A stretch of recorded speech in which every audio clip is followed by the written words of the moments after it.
So I'm sitting here at the Motor Museum with the rather wonderful Al Groves. Hi, Al. Drinking a cup of tea that Ben made. And I must say, he does know how to make a good cup of tea. He's very good, isn't he? Yeah. How are you? I'm very well, thank you. Lovely to see you. How are you? You know what? I won't lie. I'm rather well. Good. And we've also been here all day. This is the interview portion of what we've been doing. It's a real treasure trove of gear. Mm-hmm. Some good, tasteful, everything has a purpose stuff. I love all the stories behind everything. But what I love about most, well, not most, but one of the things I love is when Kash and I drove down the street. What's the name of this? Lark Lane. Lark Lane. This is a beautiful part of Liverpool. And the studio is kind of exemplifies that. The original brief was it to be this Mediterranean paradise in the suburbs of Liverpool. And I think that Hamby and Andy, who set it up, and Phil did exactly that. Yeah, it's absolutely gorgeous. And we're sitting inside the studio. So from outside of the studio, it reminds me of kind of crossroads of the world in Los Angeles meets sort of Covent Garden, because you've got like this little, nice. It's absolutely gorgeous. Well, it's a pleasure to have you. Thank you. Yeah, thanks for having us. Give us a little bit of history about yourself. You're obviously not from Liverpool. No, I am from northeast Yorkshire. By the way, I apologise for my Liverpool accent. Ben should have been in here. We'll dub that in for Ben then. Yeah. So I'm from northeast Yorkshire, a place called just outside Whitby, which is a fishing town. I grew up with no idea that I would have a future or even a passion for music until I was about 15, maybe 14. I was interested in lots of outdoor things, lots of sports stuff, lots of anything else that wasn't music. And then around about 14, I started playing the guitar as a hobby, and music kind of hit me like a ton of bricks. I just got the bug very, very quickly. And I'm a kind of character that once I find something I'm interested in, I'm quite motivated to pursue it, and I'll really throw into it, and I'll kind of obsess about it. What were the bands? What was the music? It was AC/DC, it was Dire Straits. Your parents' bands? My parents' bands, exactly that. It was Mike Oldfield. It was Genesis. What period of Genesis? Well, it was it was Peter Gabriel rather than. We like that. It was lots of Kate Bush. It was lots of kind of 80s synths, the Eurythmics and stuff like that. Just what I would say, just really credible old school bands. And so guitar was kind of like the turning point for me. But at the time, I was never really that interested in being in a band. I liked being around them, and I liked the satisfaction that I got from playing guitar myself. But lots of my friends were in bands, and lots of the bands were of a certain style, lots of punk and pop punk type things, an easy buy-in. Bands that are easy to start, because you can be rubbish, you can be fledgling, you can be not very good, but you still were relevant. So I used to hang around with a lot of those people. And frankly, the music was uninteresting. I wasn't really interested in that kind of thing. It was uninteresting to me. But what I really did like was the privilege of going to hang out with people and my friends in their garages and witnessing this stuff be made. And even though I didn't think about it at the time, when I look back now, I went, that was a buzz to be part of the sort of inner circle of music that lots of our friends really loved.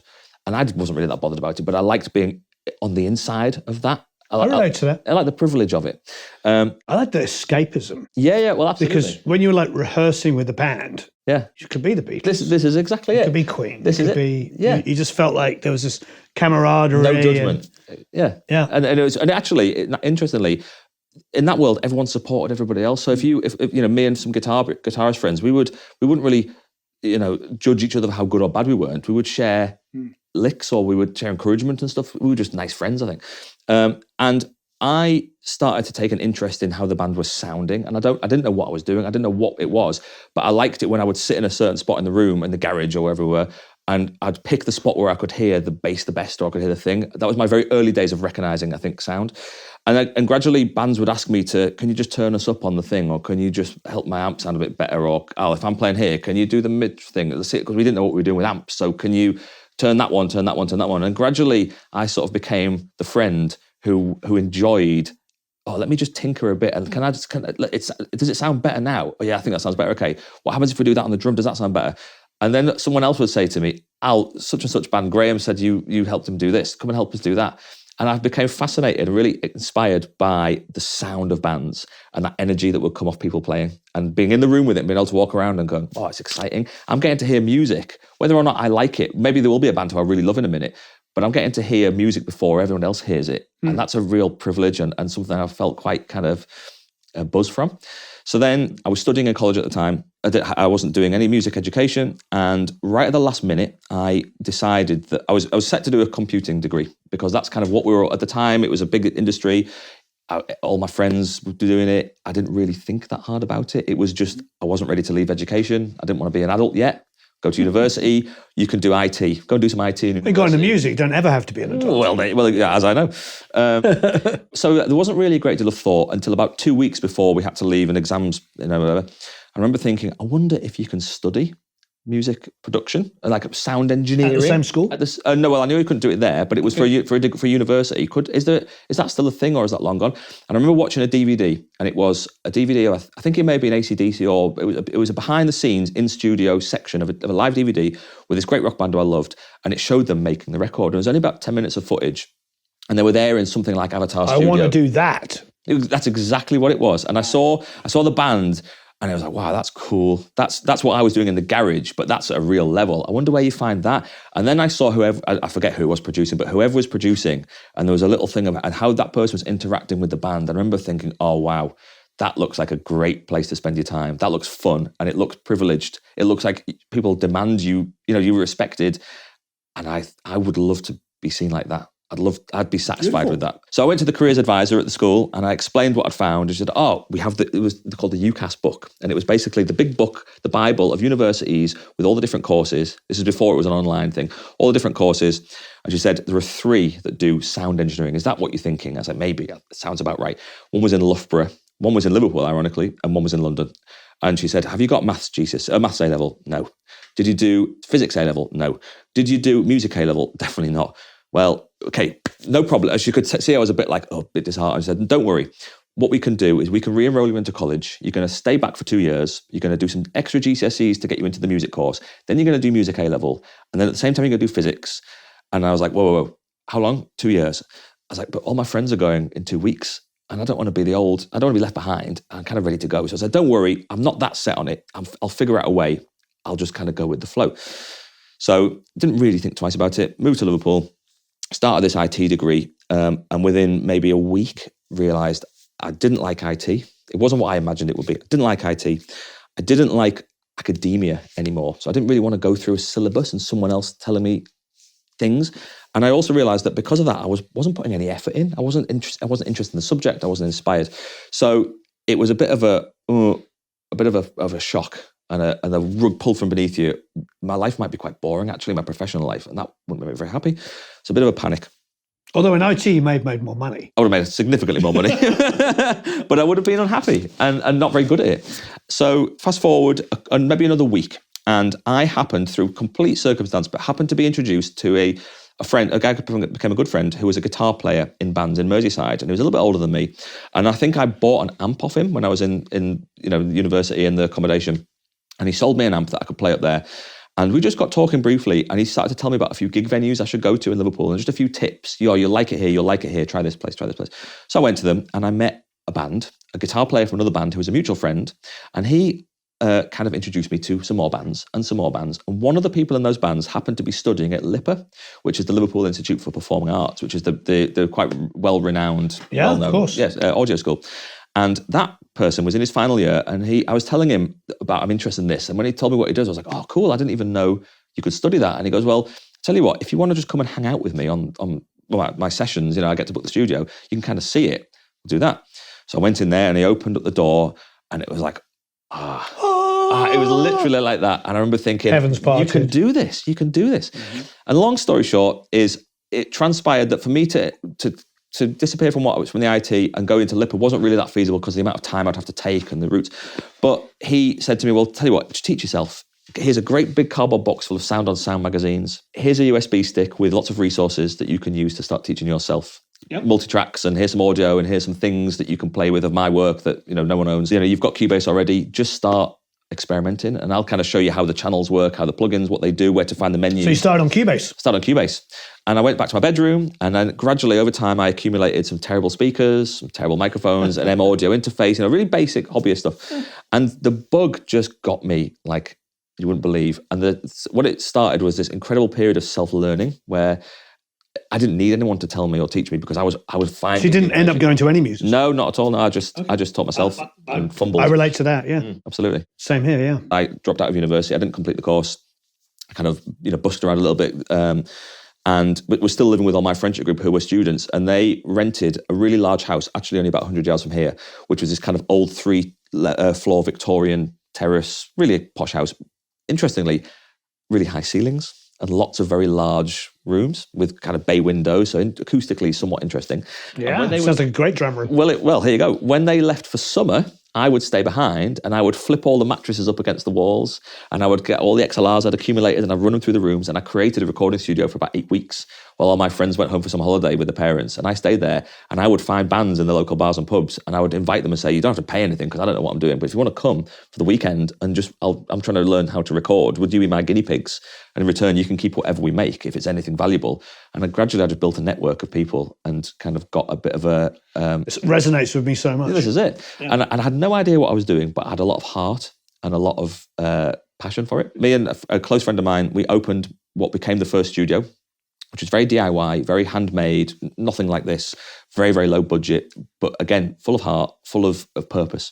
And I ran that studio for 6 years, and it was like where I cut my teeth. It was chapter one. Very fond memories of that. I would work all through the night. I used to sleep in it regularly. I was very unhealthy. I was very happy, but very unhealthy. Did you dream of snare drums? Yeah, I mean, I slept with my head on the snare drum half the time, I think. I just remember I would wake up in the middle of the night being like, I need to... All that. And usually it was me going to sleep, grinding my teeth because I was frustrated that I couldn't find something, or I couldn't, how'd you do it? You know, I'd listen to Warren's records and go, how is he getting that vocal?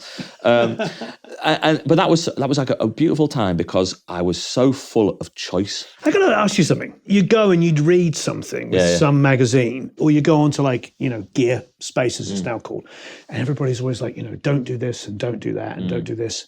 And then, of course, I learned how to do things and I worked with people. Yeah. And none of that was true. Same. Absolutely none of it. I know. This sort of prevailing idea of don't compress. And the greats never compress. I ended up working with Shelley Yakus and Jay Messina and Jack Douglas that make all the records everybody name checks. Sure. And they use more compression than I would ever use in my entire life. Absolutely. That's what that first 6 years was like for me. It was very much of go home, research, read things, come with ideas, arrive at the studio the next day and try every idea and eliminate the ones that are invaluable or valueless and keep the ones that have something with them, and then try them again tomorrow and again tomorrow. And the main one for me was about moving the microphones and tuning, for example, for drums, tuning the drums. Yeah. People used to say to me, what's the secret to a great tom sound?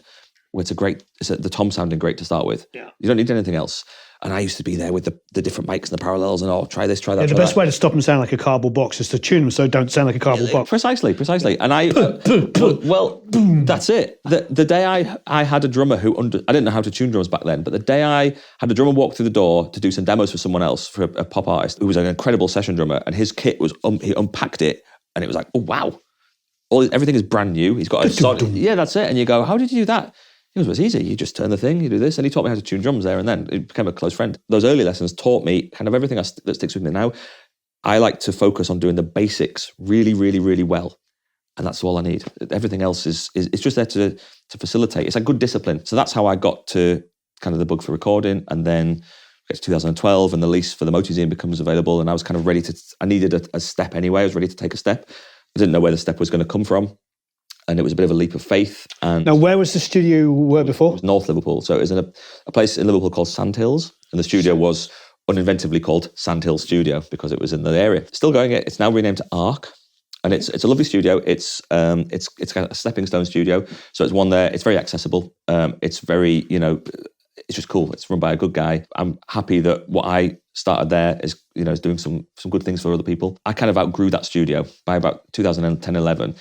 The quality of the drum recording I was able to make was less about what I could do, and it was more about what the room was how the room was limiting. How did you find the studio? So this was the home of another excellent producer called Mike Crossy. Mike is a mentor for me. Whether or not he knows it, I've kind of watched Mike and I've taken a lot of lessons from Mike, not just in his technique, but also in how he navigates being who he is. And Mike and I we were introduced, we became friends, kind of good drinking buddies and social friends. And he knew I kind of looked up to him, and I would often speak to him about, after late night sessions, I'd talk and say, look, I'm just frustrated. I'm not sure what the future holds for me. I don't know how do I make a leap out of the environment I'm in now and kind of go to the next step. I couldn't attract any better bands. I couldn't really attract any of the music industry to me because of the environment. And he was like, well, something will come. Keep the faith, focus on your technique. And he was really kind. And then out of the blue, he called me and said, look, Al, I think I'm ready to leave the Motor Museum. I'd like to move to London. Andy, who's the owner of the Motor Museum, is a close friend of mine, and I don't want to let him down by breaking the lease early. Would you be interested in looking at taking over the lease of the Motor Museum so that I can offer Andy an alternative, so that I don't let Andy down, and so that it gives you the next step, and it gives you an opportunity? And it was very much I absolutely would. I am desperate to do that. But when I drilled into it, the commercial leap was quite large. And the pressure and the kind of were you getting a salary at the place, or just getting paid for sessions? Yeah, exactly that. Yeah. What was your day rate in those days? Not enough. Very little. It was like £100. 100 for the studio, 100 for me. In fact, 100 for the studio, 75 for me. And then sometimes if it was someone who I knew quite well, and I could say, okay, I've proven myself to you now, make 100. It'd be £100. It was low, but I could exist on it, and I didn't really care. What I cared about was the chance, and I was learning and I was growing. And that number gives you an illustration of what the kind of budgets of the clients I was working with was. It was small. So to then say, okay, client A, I have the opportunity to go to be home at this new studio, but your week's budget that you've got for Sandhills will be taken in one day if we go to this new one. And I was like, no one's going to do that. I can't ask them to do that. So I had to humbly go back to Mike and Andy and say, I can't. I desperately want to, and I'm heartbroken to say I didn't do it, but I don't think I can sustain it for any of us, and I think I'll be the one that lets the side down. So Mike said, don't worry, actually, Al, because I've just been commissioned for a handful of records that are really important to me. I don't want to destabilise that by moving studio, moving city. So I'm going to stay in the Motor Museum for the foreseeable future. So kind of like the door isn't closed forever, but right now, go do your homework, come back, we'll talk about it again. This was in March of 2012. So I kind of forget about it. I go back to doing what I was doing. Something will come. Just focus on my craft. In end of November of 2012, I get this text from Mike out of the blue. And it says, hey, Al, it's Mike. Let's arrange to have dinner this week because I'm leaving for London on Monday. And I won't be back. I'm not sure when I'll be back. P.S. Andy's going to call you. I've told him that you're going to take on the Motor Museum and we'll arrange a handover. Best of luck. And I was like, I didn't say that. I was like, oh, no. Definitely not the old price. Well, it was like, okay. And then as I'm reading that, before I know how to respond, I get the message from Andy McCluskey. Hey, Al, it's Andy. Lovely to meet you. We haven't met, but I heard all about you. Great to meet you. Really excited that you're interested in this opportunity. I'd love to help you out. Let's meet for a coffee and work out how we can do it. And it was like, well, okay, this is moving. I'm going to go with it. I'm quite nervous of, can I do this? I don't want to be embarrassed or embarrass anyone else. But you don't get these opportunities very often. So it took me about 10 minutes of kind of, okay, compose myself, text Andy first. Can't wait to meet you. When I'll fit around you, when's good? We'll go for the coffee. And Andy turned out to be an incredible, kind gentleman, really supportive figure. We worked out how to do it, how it would be manageable. And in December of 2012, Mike moved his equipment out. I moved mine in, did some changes, and here we are. I've never looked back. That's amazing. Was there stuff of Andy's that was still here? Yeah, there was. It did function as a recording studio, but it was quite anonymous. So there was not really anything that was my choice of equipment. So I brought quite a lot of things with me.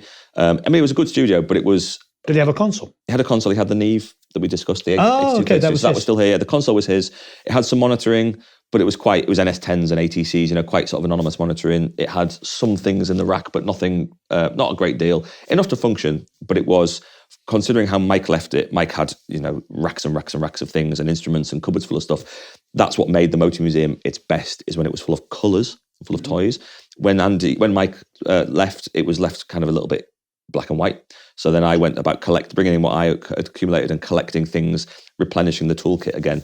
Did Andy give you a softly get in price-wise so you could afford? He deferred some things. So he allowed me he said, get going first and then you can pay the rent later and things like that. Nice. And he was lovely. He made it very clear very early on that if it's not working, there's no penalty for breaking the lease. If you get a year in and you can't manage it, I understand. If you get a week in and you can't manage it, I understand. I'm happy for you to go with the flow. You as long as it's paid on time. And I said to him, look, I want to pay on time every time, same amount every time. I don't want to be you're never going to be waiting for a rent or a lease. And he was like, okay, in return, you have it for as long as you dare. If you're feeling stressed, you can always call me. If you need advice about how to, he's obviously run a commercial studio for 2 decades. If you need advice about things, you call me anytime. I used to call him sometimes sometimes you do some sessions or work on some projects that didn't go the way you wanted.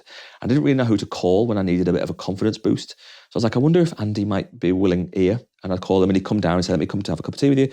And he'd listen to the music and he'd be like, well, it's not worked because of this, this and this, but that's cool and that's cool, but you should have changed that. And I remember thinking, how does he hear that so quickly? He just sees it's obvious, and I'm here struggling. I don't see it. He just goes, it's that, and you go, okay.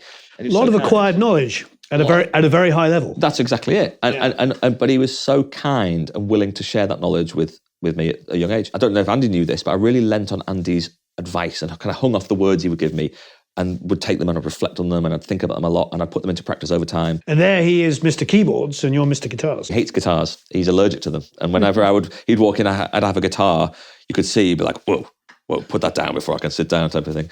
But he's a great friend now and a real, just a mentor, a lovely mentor. I think everybody dreams of those kinds of opportunities, but at the same time, you have to work really hard, be of a certain level. And when you're talking about the working as insane hours and everything rings true. Sure. What's interesting is every intern we've ever had, I've always said, hey, if you want to use the studio on the Sunday when I'm off, use it.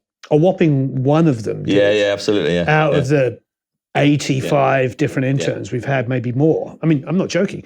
It's a weird one. I feel like every success story is built on what you've just said, variations of the story, but all that, here's an opportunity, I took it, I worked really, really hard, I didn't sleep much. And I think the thing I've learned is that only in hindsight can I realize how valuable those opportunities were. But at the time, I didn't know. I don't know if anyone knows. It's just a choice. Do I want to say yes to this or do I want to say no? You can say maybe or can I have a moment to consider, but ultimately the decision is, will I do this or will I not do this? Sure. And sometimes you do these things. In fact, often I've said yes to things without really being aware or conscious of the potential consequences. I've just thought, I don't really care about the consequences. I just don't want to miss something that I would regret missing later. So I don't want to say no to something that in a week's time I go, I should have said yes to that. I should have said yes to Mike and Andy. I shouldn't have been scared. And I've learned to kind of embrace that sense of a leap of faith, that fear now, and just do it. What's the worst that can happen? The worst thing. Yeah, there's a couple of opportunities in life that I took and were really, really good, but I say this at the end of it. Greatest opportunity, so glad I did it. If I never have to do it again, it'd be too soon. Absolutely. You know what I mean? I know exactly what you mean. You make a record, it almost kills you emotionally and you're completely exhausted every night, you're wiped out, you're at the beck and call of a band. I mean, my guess is you've made one of those. I can think of one that was probably like that. And it's so exhausting that you would never have not done it, but you'd never do it again. I say yes the day after I finished it. And then by the evening, I want to start again. I want to go again. Because I truly love what I do for a living. I adore it beyond anything else. Obviously, my family, that's the other thing. But in terms of choices I can make to spend my time on, when it's not my family, it has to be the studio and making records. And interesting, I've got a young daughter, and having a family has really galvanized that thing of, if I'm here spending my time away from my family, it better be worth it. Yeah. So the level that we're working at better be good. I don't have to be great. The band doesn't have to be great. The project doesn't have to be great, but certainly the ambition and the care that goes into it better be high level. When we talked about working on the console, you're working analog, because this resonates with me, because we had the 4000, we had Pro Tools, we had a hybrid way of working like you are, so some outboard, some plugins, mixing the whole thing together. The thing that sustained us for years was doing 3 sessions a day. Yeah, absolutely. So basically you're mixing in the evening, getting up in the morning, seeing some mix notes, doing the mix notes. Then you're doing guitar overdubs on a song that you were tracking yesterday. Then the singer comes in late afternoon and sings for 2 or 3 hours. Then you go back and pull up a mix on the next song, blah, blah. 3 to 4 things a day, but all different bands, different artists, different stuff like that. Because you're working in the way you work, like we did in a hybrid fashion, how do you deal with it? Well, we do all the things that you've just described. Yeah, I know. So I mix during the day. I don't really work in the evenings anymore. I'll mix. Right. To be honest, as I'm saying it, I realize how lucky I am. I have a very lucky lifestyle in that if it's a mix session, I'll start mixing at around 9:30 in the morning. I'll mix on the console. By 4 p.m., the mix is easily done. Any more work I do after 4 p.m. on the mix, I'm probably degrading the mix rather than improving it. So then I'll spend anywhere between 30 minutes and an hour printing stems, and the stems are fairly detailed, but they're easy. It's solo things. Yeah. Print them in. The bus compressor and any of the stuff I use on the console, it's all side chained to preprint tracks. So the stems there's no magic. The stems in Pro Tools will null with the mix off the console verbatim. And that's my recall. So between 4 and 5, I've printed stems. I've left the building by 5:30. The console has been zeroed, and then the session will start at 6 p.m. till midnight with whichever engineer is in doing whatever they're doing. Right. And then I'll come, and then they'll break down their session. I'll come in the next day. I'll mix from 9:30 till sort of 5:30. Close the console off. They'll pick up. They'll do what they need to do. And usually what will happen is, say all my recalls and mix revisions are done from a stem session now in Pro Tools. So above it, I have all the multi-tracks above it, which have all... Reed Shippen does the same thing. It's exactly, yeah. So I have a big list of multi-track channels. They've all gone to the console already. Then below it, I have a stereo print track, which is the analog mix of the console, which is generally pretty close. Then below it, I have anywhere between sort of like 8 and 20 stereo stems, depending on how complex the thing is. And the multi-track above it is usually deactivated, it's hidden away. And below, then I'm working from stems. If those stems are at unity, everything is 0 and flat, that's exactly the mix. It will null perfectly with the mix. Then if an artist says... So you're side chaining your master bus? Yes. From the mix every single time? Yes. So when you're printing the drums, it's compressing as though the whole mix... Exactly that. And that's quite cool when you listen to, for example, the guitars. Sometimes in the mix, you don't realise how much compression swing is on the guitars. Someone like ducking, when the kick drum hits, the guitars kind of do that momentarily, and it all feels fantastic in the mix. But when you solo the guitars, like, oh goodness, I would never have done that out of context, but it sounds great. So the economics of it and the kind of workflow, the work-life balance of the studio, for me personally, is wonderful. It's really lovely. What about when somebody does come back though and says, I can't stand the sound of X, Y, and Z, and you realise you just have to unravel that? It happens less and less as I get better and better. When it does happen, I always remember the adage, I want to say it might have been George Harrison might have said it, why recall a bad mix? And I go, if I've just completely botched the mix, if I've gone down completely the wrong direction and I've misunderstood the vision, even my own vision, rather than fighting a recall, it takes me 6 hours to mix a song. Okay, don't worry. Let me just find a day. I'll just mix it again and let me have another go. I actually do that all the time. Quite often on a project that's more than a single, anything that's like an album's worth or an EP's worth. It's not uncommon for me to have mixed the same song a couple of times until I feel like I've got it in the framework of where I want it to be. It's all on my time. It's my cost, my time. That's fine. It's more important to me that the output is right, that is authentic to the vision that we were striving for, the kind of context of the record. That's more important. However long it takes me, it's my clock, it's my bill, it's my building. It doesn't matter. On the console, you print the mix without any bus compression on it whatsoever for the stemming. One pass, that's right, there's one pass. So one pass with no bus compression. Yeah. You're then bringing it back up through where? Give me a little... So what happens is my console, it's like a 6000, it has 3 mix buses, three duplicated mix buses. So everything on the console goes to mix B and mix C. Okay. Mix A, the architecture of the console means that I discard mix A because of how it sums. So I use mix B and mix C. Mix B is my pre-compression sidechain loop. And the output of mix C goes into a channel in stereo track in Pro Tools, which is on input monitoring in Pro Tools. So that's the pre-compressed output from the bus. That then goes on a loop and comes straight back to the insert return of mix B. And I can assign the insert return to be the sidechain of the mix bus compressor. So the mix bus sidechain is hearing my loop of mix B. What I'm actually listening to and printing from the output of the console is mix C, which is using the sidechain of mix B to control the compression reduction of mix C. So I've got one mix B that you never actually hear, but it's telling mix C how to compress. And as long as this has been printed the first time, mix B, then everything that goes through mix C, whether it's soloed or not, will be responding to the signal that mix B has printed, which is the whole mix. So then all the drums have the bus compression on, the guitars, but everything has the bus compression. But you mix through C. Yes. But then turn all the compression off. Print that. Because mix B is being taken before the compression. So all I have to do is record on mix B. and hit record, and it will be recording what it hears, which is before the compression sidechain. So it's I don't have to turn it off. It's already turned off on mixed video, effectively. It sounds complicated. No. When you see it, it's like, oh, it's obvious. I was just trying to think how you would do it, but because you have multiple buses, multiple master buses, you can do it. Exactly. And it's all about being foolproof, because regularly I'll have engineers or assistants, sometimes they'll be printing the stems for me if I have other commitments. So what I don't want to do is have any room for error. So the way that it works is that all you have to do is hit record and then solo and record. As long as you know which channels need to be in the group, you don't have to do anything else to disrupt the mix. You can't go wrong. Really, you literally can't go wrong. Amazing. Until you do. So let's touch on some career highlights. I think we did talk about Bring Me the Horizon for a second, because of course you did, what's it called, Drown?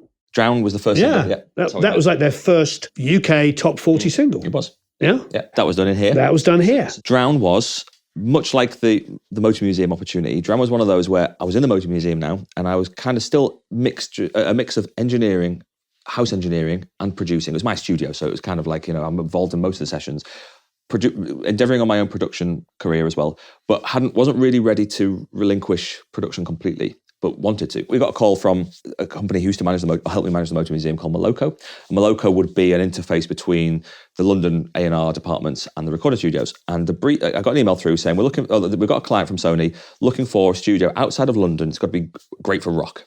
We think Motor Museum would be really suitable. Is it available on X dates?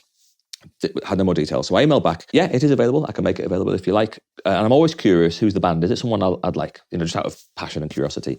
Comes back, great, I'll let them know. The band is Bring Me the Horizon. And it's like, oh, I'm a huge Bring Me the Horizon fan, just as an outside fan. I'm in a rut, because for the last couple of years, I've been all about getting involved in a studio, but my production career hasn't really done anything. I haven't really had any high profile projects to be involved in, because I've had all my mind focused on settling into a new studio and kind of bringing it up to spec. Bring Me the Horizon are exactly the kind of opportunity that I need to unlock the next thing. So I was just kind of confident, and I said, could you find out if anybody's attached yet? Have they got a team? Are they bringing an engineer? Is there any angle for me to kind of contribute in any way? I'm happy to do whatever is necessary, really. I don't want to overstep, but could you fact find? And Nikki was the representative there. Nikki was lovely. She was very kind to me, very sympathetic to what I was trying to achieve. And she said, okay, leave it with me. Let me see what I can do. About an hour later, she comes back. Right now, there's no team. The band are quite open-minded. The band are quite self-sufficient, so they know how they want to make it. They will be willing, if you're interested in getting involved, they don't know you, but they will be perfectly willing for you to help them if you're able to plug in specifically what they need. And I was like, say no more. Let's just go. Let's do it. I know my own studio really well. I know how to make the studio sing. I think that's what the band want. I think I'll get on with the band because I know them. I know the music. I'm from a similar area in the country to them. I think there'll be a lot of common ground. Let's just do it. So we go in there, and it was exactly that. Straight away, it was, I understand the band, I understand the dynamic, I understand the sound. They'd sat me down and said to me, all these other records that you've heard that you're a fan of, forget that. We're not making heavy, gritty, we're not making metal records anymore. We're done. This is now our opportunity and our mission to make something that's much more contemporary, much broader, more accessible. And that's where we want to be now as adults and as the next phase of Bring Me the Horizon. I was like, this is literally music to my ears, because I've been training myself to do that for what was about 8 years at the time, let's just do it. So I started getting drum sounds, and I could tell the band, like, leaning in, yeah, this is good, we feel good. There was a little bit of wariness at the beginning. What does Al do? How does Al do it? They weren't studio people, so they weren't creating drum sounds and engineering their own things and getting the sounds, but they knew exactly what they wanted. Not necessarily sure they knew how that was going to happen. So I just went with my guts, and I listened to them, and I looked at them in the reflection of the glass. I could see the nods. I could see the curiosity coming in. I could see when I opened up some room mics, it was like, yeah, more of that. And I just went with the flow, and I followed them. We had 2 days or 3 days, I think, working on Drown. It sounded incredible in here. It sounded really good. The band were and are an amazing band. Really, really, really good band and good people. And then Drown was released a few months later, exceeded all the commercial expectations and the radio play expectations and things and chart positions that they said they were hoping for. And then it went quiet. And then I was like, okay, I'm assuming they're gearing up to do the album. I wonder where they're doing it. I wonder who they're doing it with. I hope I've made a good impression. I hope we're off to a good start. But the fact that I hadn't heard anything for a few months made me think, maybe what's happening? So I had Jordan, who was the keyboard player in the band. I had his contact details. And I just messaged him and said, "Are you working towards the record? How's the record coming on?" And it was, "Yeah, we are. We're getting pretty close. We're just looking at where we're going to do it. We think we'd like to go away to do it somewhere special, somewhere, there's a bit of a holiday for us as well. Would you like to be involved?" And I said, "Well, I was about to ask you, can I be involved?" And it was, "Yeah, we'd be up for that. We'd like you to be on board again. We'll tell the management, and the management will call you and work it out." What I didn't know is they wanted to go to Santorini. So a day later, I get an email from the management, and it's, "Hey, Al, band have asked me to reach out to you about them taking you with you to do the album. We'd love you to be involved again. Great result last time. It's Santorini. It's for 2 months. I've got to go away for 2 months. Amazing. But what do I do about my business here, my studio, my family, my other things?" It's like not instantly obvious. And my wife came home from work, and I explained to her, and she was like, "Why haven't you emailed it yet?" "Yes, go. Why haven't you said yes already? What are you playing at?" So it's, "Yes, please, please." We did the thing. We went away. I had the most unbelievable experience making that album with them. It was just privilege. Was it 2 months or did it go on longer? 2 months. Okay. We finished it a week early. Wow. It's never It's not happened. Aerosmith. It's never happened to me 3 ever months, again. Yeah. 13 months later. Precisely. And it's never happened to me ever again since. And I think, to be honest, what happened was Santorini is a wonderful place. It's a really, really cool place to be. But you quickly see everything there is to see on it and experience everything there is to see. So I think there was a little undertone of, let's get the record done so that we can enjoy being on Santorini, but let's not stay any longer than we need to. Okay. Because life moves on, and there are other things than Santorini to exist on. And then the record came out. I was ultra proud of it, but at the time I didn't know what it was going to do. You don't know, but you know this. You just obsess over the thing you're making right there and then, and you give it everything you've got. You put all your heart and soul into it, but you don't expect anything from it. You just love the thing for yourself and for the people around you. And whatever happens is whatever happens, but no one will take away the joy that I get from working with this. Did you end up doing mixes on it before Dan Lancaster did it? I did some in the studio, and Dan was, as far as I was aware, Dan was already from the get-go. From the get-go. Dan was the guy, and I don't want to step on any toes. And Dan does, Dan's obviously huge respect, and what Dan has achieved, and what Dan's mixes are fantastic. But I was doing monitor mixes and kind of working mixes as we were going in the studio that were not a million miles away from where it was. To be honest, a lot of the sound of that record was baked into it from the production, the tracking, and Dan did an amazing job to solidify and galvanise that. The band have a sound. Ollie has a sound to himself. Lee, the guitar player, has a sound. To be honest, the thing I thought going into that record was I would have to work harder to mess this up than I would be to nail it. I'd have to consciously do a bad job here because this is bolted on. They're just a great band. I know what the band should sound like from what they've told me. I know how to get that sound because I sort of have been doing that now for 10 years. Did you work with them ever again afterwards? No, I didn't. And I always wish I could. The door is open if they want to come back. It literally is open. Well, it is, yeah. Do you still keep in contact with them? Yeah, I speak to Lee every now and then. It's just a diverging creative. Has Dan moved into producing them as well? Yeah, I believe Dan's very much in the. I've never met Dan, but I believe he's very much in the inner circle. And I mean, they're just a fascinating band because they are so talented and they normalise. You look at them and you go, you achieve so much. You communicate and resonate with so many people across the planet. You have such a reach, and so many people admire you. But you don't exude that in personal. You're just normal. You're just you make it sound so easy. And you play guitar, Lee, and it's like you make it look. Where is the sound coming from? It's only coming from you. But what are you? You're not doing anything differently. But you are. But you can't see it. If that makes sense. And you hear the way Ollie communicates with you or with people in his audience. You go. He doesn't do anything fundamentally different. He just does it better. And he just strips away all the mess. And the lyric that he comes up with, you're like, oh, the lasting memories from that album for me was the first song we worked on. So we would kind of do a song a week. The way it worked was that there was a big batch of demos, and I didn't get to hear the demos until we all flew together from Gatwick Airport. So we all travelled to Gatwick. We all flew to Santorini together. And they wouldn't let anybody digitally have the demo shared with them because they were worried about them being leaked and passing on where they shouldn't be. So all the demos existed on the band's iPhones. And I kept asking them for weeks, can I hear something? Can I get prepped? Can I get my mind into gear and get the imagination going? No, we'll play them when we're ready. As the plane takes off from Gatwick, you can feel the undercarriage come up, and then Jordan leans over and he says, okay, put your headphones in. I can show you the songs now. So I sat next to him listening to them, and I was like, John, oh my goodness, this is amazing. This is Drowned, but better. This is better than I thought it was going to be. I had all these ideas, started writing things down, and we could do this sound, we could do that sound, this and that and the other. And so we got to the studio, and every song changed dramatically from the demo stage to how it ended up. It went through every song went through a journey and a realization. So song a week. The first song we tackled was the lead single, which was called Happy Song, which was a tricky song, actually, and how it ended up is quite different to how it started. The arrangement was very, very different. So literally a song a week, like meaning drums to vocals. Yeah. Boom. Well, generally, we had two studios running in parallel. So we had BlackRock, which is a studio on Santorini, has a large control room with a very large live room in the middle. And then on the other side is a smaller production room, which was really a booth. But we set up Jordan and Ollie as a vocal writing and production room in there. And then I was doing the kind of main band tracking stuff in the live room in the other side control room. So generally Monday to Friday, I would be working with the band doing all the kind of real drums, real bass, real guitar, a lot of strings, a lot of percussion work, a lot of the kind of orchestral things. And in parallel, John and Ollie would be reworking the lyrics, rewriting the vocal melodies, redemoing everything, doing a lot of programming and synth work.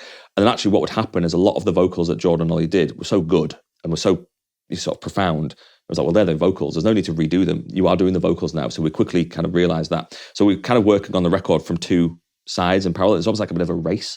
But we got into a swing where the band and I could kind of put together a backing track in 2 days. Easily, easy. And then we would wait for Jordan and Ollie to kind of go through their process and catch up. And then I would link it, pull it all together, get the sessions all wrapped up. Was it always in that order? Did they sometimes give you some keys, programming stuff with a vocal, then you cut to it? Jordan is incredibly gifted at programming. Jordan's understanding and his vision for sound design is like nothing else I've ever seen. He is a wizard. So he had been working for months on these demos, on his contribution to them. Most of what you hear as the program on the album is months prior to anything else. It existed from day one, and he would just refine it, and he would just kind of upgrade it or mold it around how the songs developed. So it's very much, there was a lot of what DAW was he in? Pro Tools. All Pro Tools, yeah. I mean, some of the songs had like a couple of hundred tracks, channels of multi-audio on them. There was a lot of electronic elements, and how we had to be very careful to make sure that they complemented and melded seamlessly with the acoustic elements. The drum sound had to really fit with the electronics, and that was something I spent a lot of time on. And actually, keeping it very, very simple was the key to that.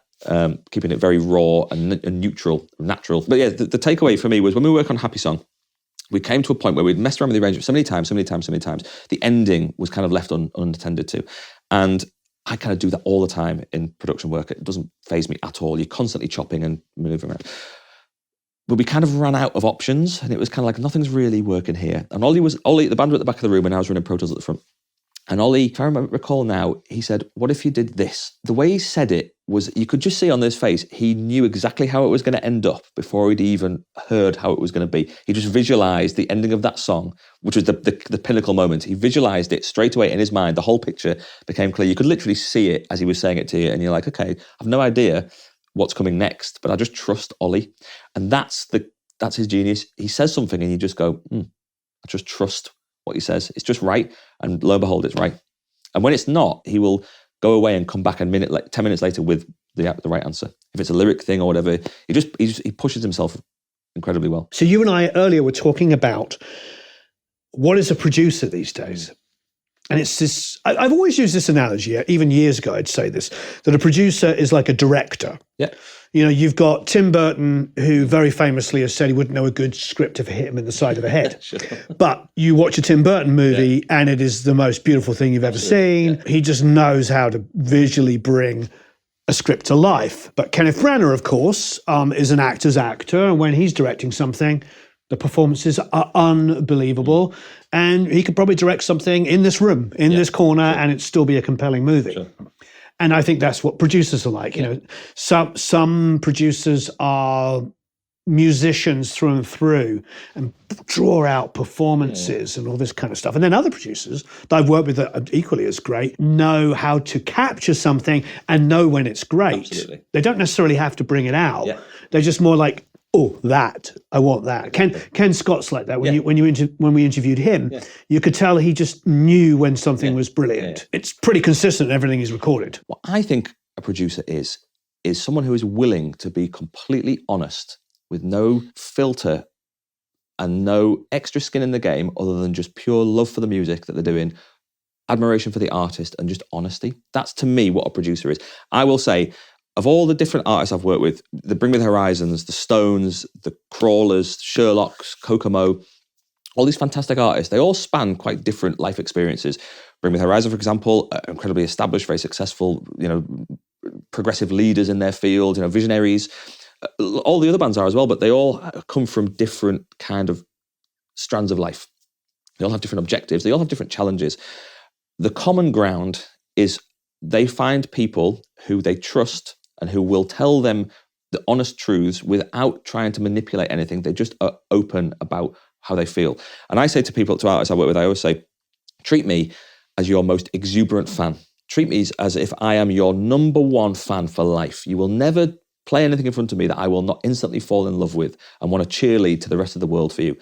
At the same time, see me as your harshest critic. See me as the person who, if something isn't resonating, I will not be afraid to say, I don't get it. Or it's not fulfilling me as much as being, if I want to be your biggest fan, I need to be fulfilled by what you do all the time. I need to be completely It's not as good as you can be. It's not as good as you can be. But I don't say that with prejudice or I'm not dismissing. What I'm saying is I want to feel like this all the time. As your biggest fan, I want crawlers. I want you to make me justified as the biggest Crawlers fan there is. But I'm happy to say, if at any moment in the song or in the music, I'm not feeling that, I'm in this camp, and I want you to pull me into this camp. And when I say that to them, I say at the very beginning of any relationship, that what they realize is that I'm not here for anything other than the privilege of making something authentic with them. And I spend a lot of time thinking about what we're trying to make. And I'd be surprised how many artists don't really have people around them that have those conversations with them and that ask them, what do you want to make? What does this song mean? Why are we doing it? Why is the lyric this? I know why on face value, but what's got you to that point of penning it like that? I'd like to know the backstory. I'd like to know, sometimes it can be quite private and you have to be delicate with that, but that's important because then if you put that in my mind, we can be doing something completely unrelated. We could be doing a guitar sound, but I say, I know this song is the lyric and the subject of the song is a bit prickly. Maybe it's one that's like a bit of an uncomfortable experience that we've all been through in different ways. Wouldn't it be more authentic for every colour of the record to support or to create that world around it? I don't care if it sounds nice. I don't care if it sounds big or small or good or bad or loud. It doesn't matter. It's got to sound real and authentic to the mission. If it's a prickly song, let's find a prickly guitar sound. Let's find a snare drum that's just the wrong side of brash because that'll illustrate the mood. And it always shocks me how many people I get to work with who said, well, we've worked with other people and they've never really considered that. They just make it sound good or they just they put their sample on it. I'm like, okay, great for what they do. But I'd like to do something so much more individual with you. And I'd like to make this, even if we only get to do this once, that we said, I've only made one record with Bring Me the Horizon. I like to think that we've only done one because we've done the very best one we could have done with what I can offer them and what they were looking to do at the time. I think that's the pinnacle of what that circumstance has bred. And I like to think that's why we haven't done any more, because we've done the best one we could, end on a high, I suppose it were. But it's about, a producer is someone who a band should trust and a band should feel comfortable expressing themselves in front of, and also someone who's patient to go along with ideas, be sensitive about vulnerable artists or vulnerable subjects or about things where a song isn't working out, it's maybe gone down the wrong path. Producers should be able to say, don't worry, I can take the burden of that. I can be the shoulders for you all while you work this out. I'll keep everything, all the noise and everything, all the distractions, I'll keep that out of the room. And we just focus on cracking the code. Don't worry about all the peripheral noise and about this and that, the other. I'll take that. I'm happy to do that. I'll take all the technical burden. I'll take all the things about making things come out the speaker so you can judge it and you can respond to it. You don't have to do that. Let me be, a great pair of shoulders for you to just have a light job and just do the art that you're good at doing. One of the biggest hurdles I have whenever I open up the wonderful world of YouTube, which of course this will be on as well as Facebook and etc., is everything I watch is always only about the technical. Yeah, absolutely. Not often, not most of the time. Always, yeah. Always. Yeah. Even when it comes to breaking down the song on the chord structure and the melody, all it comes down to is, well, that was the Mixolydian. I went to the Phrygian. And that's fine because I do really find music education to be incredibly important. Of course it is. I mean, understanding, that frequency works on a snare drum this on a kick for bite and this is all very, very important. But I learned that, like yourself, because we have very similar journeys, by making records. So I was making records and learning those things. And like I said to you, I think we got it on camera earlier, Neil started mixing the first half of a record I was making.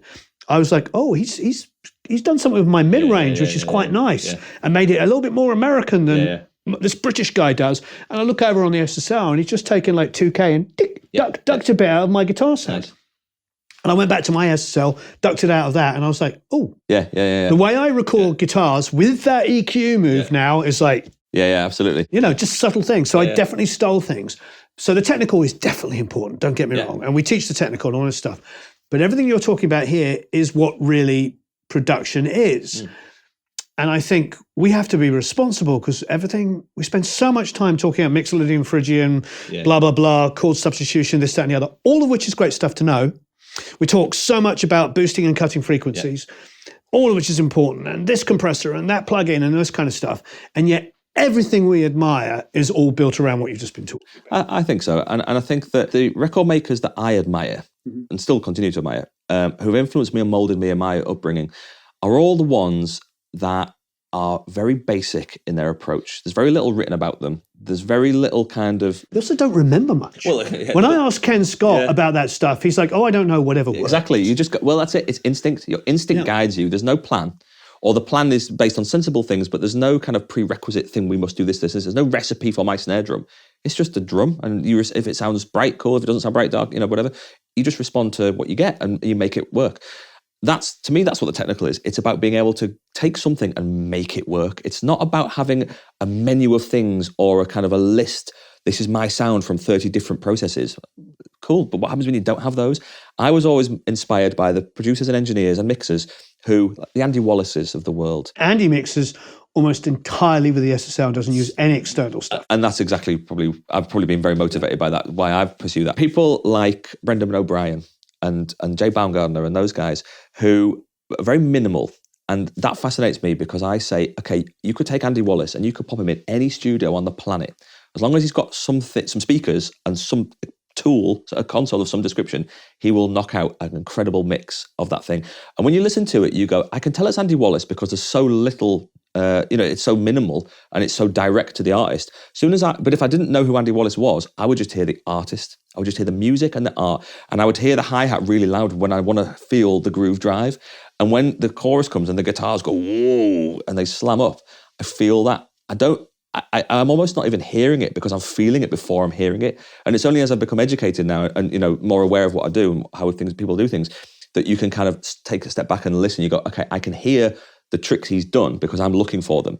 But if I didn't listen, I would feel it first and I would just ignore what I hear. It's interesting when you listen to, let's take Andy Wallace and Brendan O'Brien. Both of those mixers and producers I'm fascinated with, and they've both mixed Rage Against the Machine records.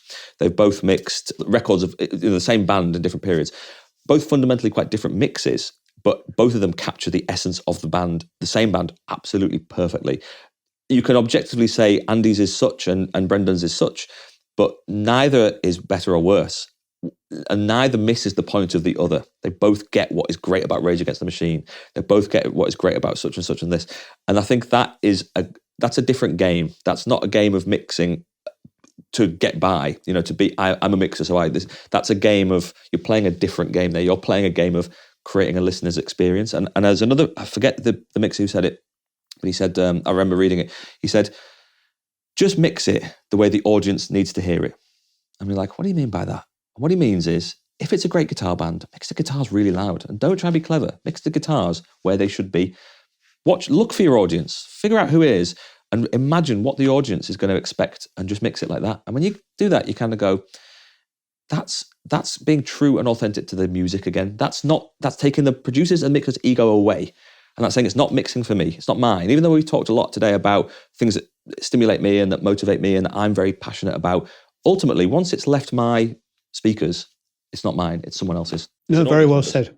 I will say with the first Rage album, we're talking about Cole Studios. That's where they recorded that. Cool, nice. In a rehearsal room. Yeah. That's the one I was telling you about. Oh, amazing. That was with Garth. Yeah, with Guga Garth. Yeah. And that's the one that was a mortuary. Oh, really? Oh, nice. Yeah, so it had these big, huge doors. Yeah, ideal. And Zach had never sung with headphones on. Yeah, sure. So that's all sung in front of a PA. And you could not have put it better. That's why Garth is one of the greatest rock producers of our multiple generations, because he has gone, okay, this artist is not going to be complimented by me putting this artist in a situation that is not going to be good for that artist. Zach doesn't sing with headphones. He's never done it before. So why would I suddenly tell Zach, right, Zach, put headphones on, change what you do? No, I've recognized a challenge and I've recognized an opportunity. I've recognized how incredible Zach De La Rocha is. And what I need to do is get him at his best. I'm going to put monitors around, or PA, whatever it is, and I'm going to put Zach in an environment that he knows because I've seen him in it and I've been so impressed and inspired by what he's done in that environment. I'm going to replicate that environment for him. And I'm going to take all the burden of recording that away from him, and I'm going to figure that out somehow behind the scenes, and I'm just going to put him in his happy place, for him, maybe not happy, put him in his inspired place to do what he does the best, and I will capture that somehow. That's production 101. Thank you, Raoul. You're a true gentleman. I really appreciate it. As are you, and thank you, Warren. I'll put a link to the studio down below. Brilliant, amazing. It's quite affordable. You offer a ton of experience, a ton of great gear, and an amazing sounding room. Thank you. Or rooms, I should say. Rooms. Yeah, rooms, correct. Multiple thereof. So, thanks everybody. So long, farewell, auf Wiedersehen, au revoir, adios, goodbye, ciao. Thank you, bye. Link down below. Please check it out.